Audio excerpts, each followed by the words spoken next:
Assalamualaikum warahmatullahi wabarakatuh. Salam sejahtera. Semoga kita selalu dalam keadaan sehat walafiat.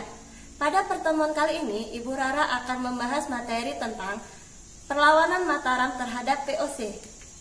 Adapun tujuan kompetensi dasar yang akan kita capai pada hari ini yaitu 3.7, menganalisis respon bangsa Indonesia terhadap imperialisme dan kolonialisme dalam bidang politik, ekonomi, sosial budaya, dan pendidikan. 4.7, menyajikan hasil analisis respon bangsa Indonesia terhadap imperialisme dan kolonialisme dalam bidang politik, ekonomi, sosial budaya, dan pendidikan. Adapun indikator yang akan kita capai pada hari ini yaitu 3.7.4, menjelaskan respon bangsa Indonesia terhadap imperialisme dan kolonialisme dalam bidang ekonomi. Tujuan pembelajaran pada hari ini, peserta didik diharapkan mampu memahami dan menjelaskan respon terhadap kolonialisme dan imperialisme dalam bidang ekonomi. Baiklah, Ibu akan menjelaskan perlawanan Mataram terhadap VOC. Perlu kita ketahui bahwa Kesultanan Mataram atau Kerajaan Mataram Islam adalah kerajaan yang berdiri pada abad ke-16 di Pulau Jawa. Kerajaan Mataram Islam ini mencapai puncak kejayaannya di bawah pemerintahan Sultan Agung yang lahir di Kuta Gede, Mataram pada tahun 1593 dan meninggal di Karta, Mataram pada tahun 1645, yang merupakan Sultan Mataram keempat yang memerintah pada tahun 1613 sampai 1645. Pada masa pemerintahannya, Sultan Agung ingin menjadikan seluruh wilayah Pulau Jawa berada di bawah kekuasaan Mataram. Akan tetapi, keinginannya ini terhalang oleh keberadaan VOC di Batavia, ditambah dengan tindakan VOC yang melakukan monopoli perdagangan. Oleh karena itu, Sultan Agung merencanakan serangan ke Batavia. Pada tanggal 18 Agustus 1618, untuk mewujudkan keinginannya, maka Sultan Agung melakukan penyerangan pertamanya, yaitu ke kantor dagang VOC di Jepara. Hal ini pun memicu keretakan hubungan antara VOC dan Mataram. Penyerangan selanjutnya dilakukan pada tanggal 26 Agustus 1628 berupa pengepungan Batavia oleh Panglima Bahureksa. Sementara Belanda di bawah pimpinan Jan Pieter Stuyven berhasil menyerang garis pertahanan Mataram. Hal ini membuat Mataram mengalami kekalahan dan Panglima Bahureksa gugur.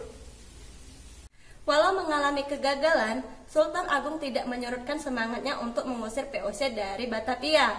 Hingga pada tahun 1629, Sultan Agung melakukan penyerangan kembali terhadap VOC. Penyerangan ini disusun secara matang dengan melakukan pembangunan perbekalan di sepanjang pantai utara, tepatnya di Tegal dan di Cirebon. Akan tetapi, serangan ini dapat dipatahkan oleh VOC dan gudang perbekalan Mataram di Tegal pun ikut terbakar.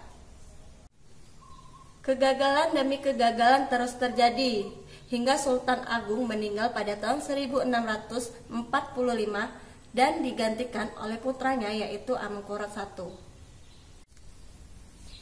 Berbeda dengan ayahnya, Amangkurat I justru bukan sosok anti VOC. Ia justru berteman dengan VOC.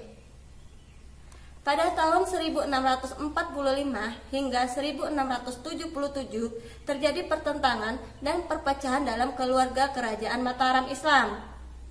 Hal ini lantas dimanfaatkan oleh VOC untuk menguasai kesultanan. Kemudian, pada tahun 1677 Amangkurat I meninggal. Selanjutnya, putra mahkota dilantik menjadi Susuhan Amangkurat II. Di masa kepemimpinannya, Susuhan II memindahkan pusat pemerintahan ke Kertasura. Hal ini menguntungkan bagi pihak Belanda. Belanda pun mulai menguasai sebagian besar wilayah kerajaan Mataram. Hal ini kemudian membuat rakyat menderita karena kebijakan-kebijakan yang dibuat oleh Belanda.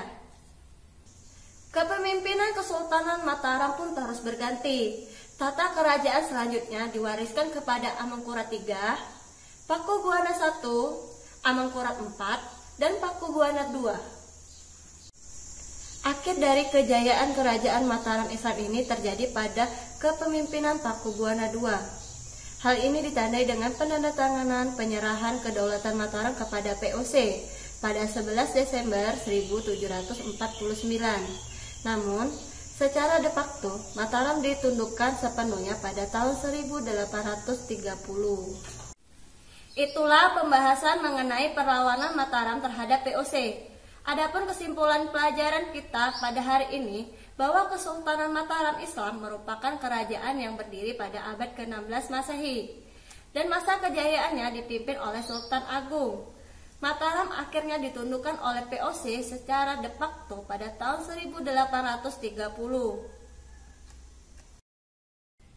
Itulah materi kita pada hari ini. Jangan lupa untuk subscribe, like, komen, dan sampai bertemu kembali pada materi selanjutnya. Terima kasih. Wassalamualaikum warahmatullahi wabarakatuh.